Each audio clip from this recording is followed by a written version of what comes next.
সকাল সকাল ঘুমের তো ওইটা মাছের মধ্যে বইয়া রোদ হইতেছে আর চিন্তা ভাবনা করতেছি আজকের দিনটা কেমন ফাকলামি করে কাটাম। এই কারণে নিউটনের দ্বিতীয় সূত্র নিজের বৃত্তে প্রয়োগ করলাম। এখন ভালো মতন গবেষণা করতে শুরু করে দিলাম কেমনে কি করব। বেশ কিছুক্ষণ ভাবার পর আমার দুটা সিসি ক্যামেরা গেল অন্যদিকে।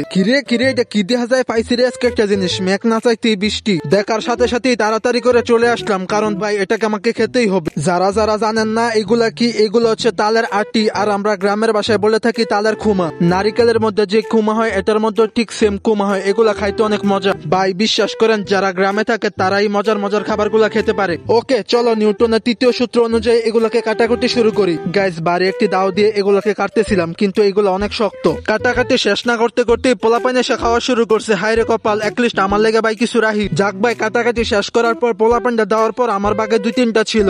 এই খুমা গুলা ভাই খাইতে যে মজা, বিশ্বাস করেন যারা না খাইছে তারা কোনো সময় বুঝতে পারবে না। সর্বশেষ নিউটনের নানিরে ধন্যবাদ, কারণ তার সূত্র প্রয়োগ করে আজকে মজার খাবার খাইতেছি। যারা যারা ফেসবুক পেজ বা ইউটিউব থেকে দেখতেছেন তারা পেজটাকে ফলো করবেন এবং ইউটিউব চ্যানেলটাকে সাবস্ক্রাইব করবেন। বাই।